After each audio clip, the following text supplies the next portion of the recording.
Good morning everyone. চলে এলাম আমি আজকে রান্নাবান্না মেনু নিয়ে, ব্লগ নিয়ে।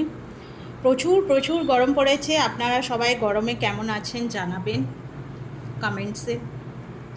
আর আজকে আপনাদের কি রান্নাবান্না হয়েছে সেটাও জানাবেন। আর আমাকে খুব খুব খুব ভালোবাসা দেবেন। আপনাদের ভালোবাসা আমার এখন খুব দরকার। তো চলে এলাম আমি আজকের আমার রান্নাবান্নার মেনু নিয়ে। তো ব্রেকফাস্ট থেকে আরম্ভ করছি। আমার আজকে মর্নিংয়ে ব্রেকফাস্ট হচ্ছে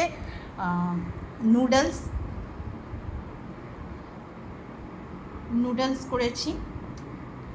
আর দুপুরে লাঞ্চে হচ্ছে রাইস, টকের ডাল। আর অনেকেই হয়তো পছন্দ করে না, বাট আমার তো খুবই ভালো লাগে। বেগুন, আলু, উচ্ছে, নিম পাতা দিয়ে ভাজা।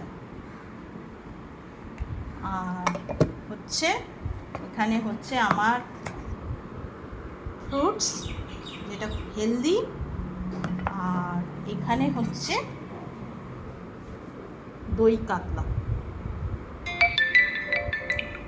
এই হচ্ছে আমার আজকে সারাদিনের খাওয়া দাওয়ার মেনু। আপনাদের কি রান্নাবান্না হয়েছে কমেন্টসে জানাবেন। থ্যাংক ইউ এভরিওয়ান, ভালো থাকবেন।